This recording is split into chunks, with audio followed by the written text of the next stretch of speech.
Welcome to the lecture on the causes of inequality in Australia. Now, we know that inequality arises when incomes of different people vary. And so some people may have a high income and some people may have low incomes. And that's where inequality arises from. So what we'll focus on in this lecture is two major sources of inequality. So firstly, we have the rise of a more decentralized wage system. And what this means is that the wage is determined by the free market forces of supply and demand. And so the labour market isn't determined by government centralised wage fixing, as was the minimum wage, but it was moving towards what is called enterprise bargaining. Now, secondly, we have wealth. And wealth can affect income distribution. We'll talk about how wealth can affect income distribution later on, and especially how wealth can insulate people from rises in inflation. So let's focus firstly on how a rise of a more decentralized wage system can affect income inequality, or variances in wage numbers. So we're going to look at this in terms of supply and demand analysis, as we do with a lot of economic graphs. So we have a wage. Let's say this is wage per hour, being the y-axis. So instead of being the price, this is going to be the wage per hour.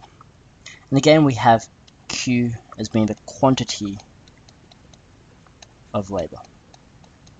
That's fairly straightforward in our analysis. Okay. So we're going to look at two different types of workers. So firstly, we have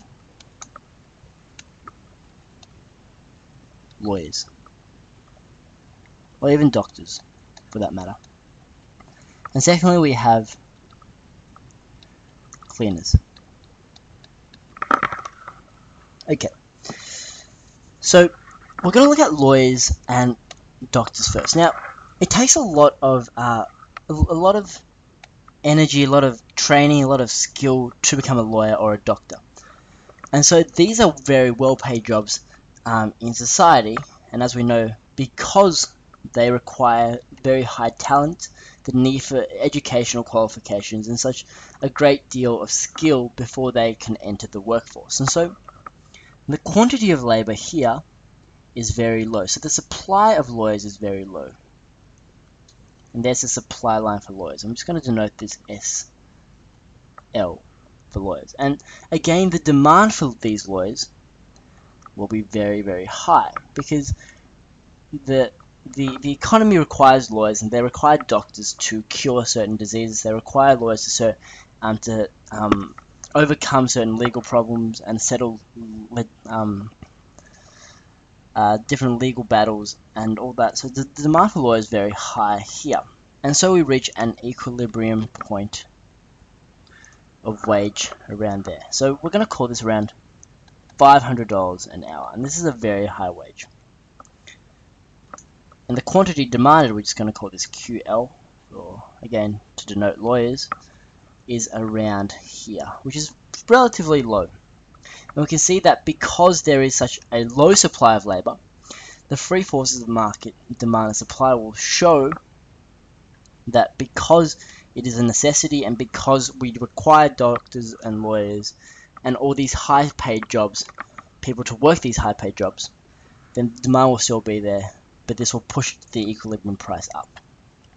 But let's look at cleaners. Although we still require cleaners, the supply of cleaners is relatively high. So we're just going to call this SC. So everybody can become a cleaner. They don't require much skill, and they don't require many qualifications in order to enter the industry. And so that would be the supply line there. And again, the demand for cleaners would be relatively similar to the demand for lawyers, for example, but they reach an equilibrium point at a lower price. So if we just draw this out, we can see that the equilibrium, say this will be just $15 an hour. the quantity demanded, the overall quantity demanded at QC, is much greater than the overall quantity demanded of such for lawyers or doctors or for highly skilled workers.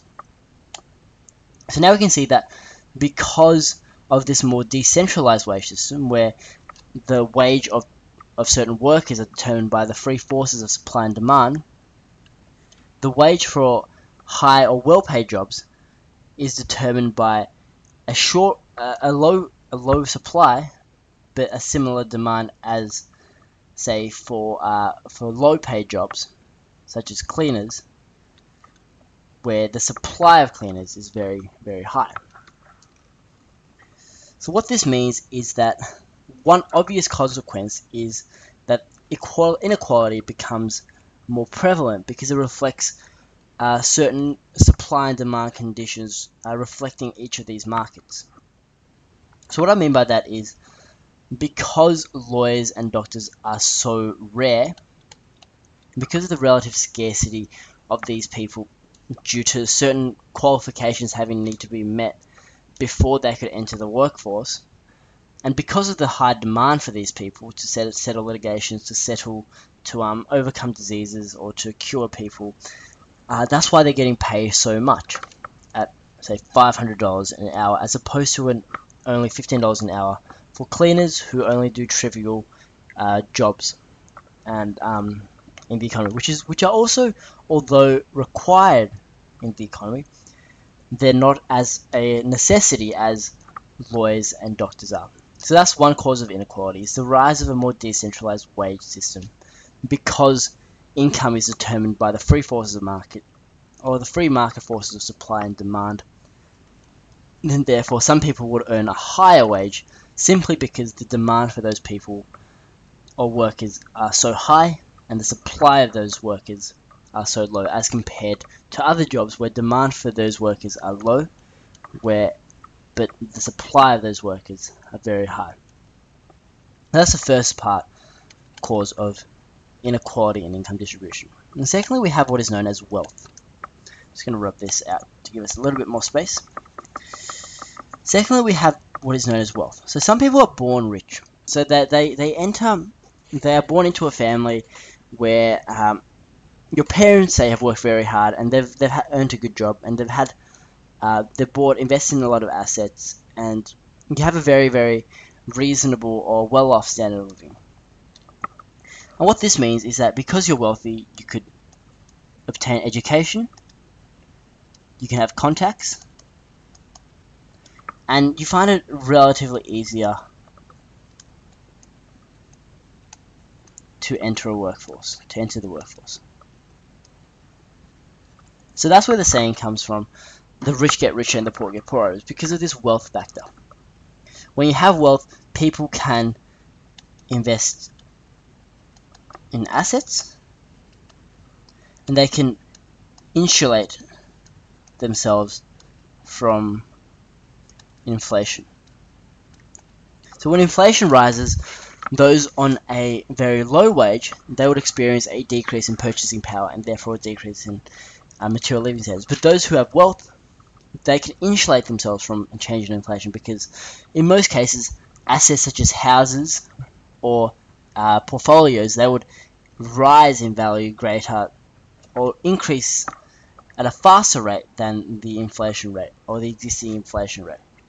And so wealth is another factor that causes inequality. So some people may be born into wealthy families and therefore are better off or better equipped to enter relative workforces and make a factor income than those who are born into poor circumstances, born into a less privileged circumstance where they don't obtain the education or the necessary qualifications needed to enter the workforce and earn an income which is around here, as opposed to a low qualification job with incomes around there. So that's why wealth is very important in determining the cause of inequality and how the wealth is shared amongst its people or the economy's people. So they're the two causes of inequality. So firstly, we have the rise of a more decentralized wage system where wage is determined by the free market forces of supply and demand. So where there is a high supply or a high demand for certain workers but a low supply, then therefore their incomes will be relatively higher than the rest of the population, where the demand and the supply of certain workers such as cleaners or McDonald's workers or waiters are relatively low, and the supply of those workers are relatively high. And secondly, we have what is known as wealth.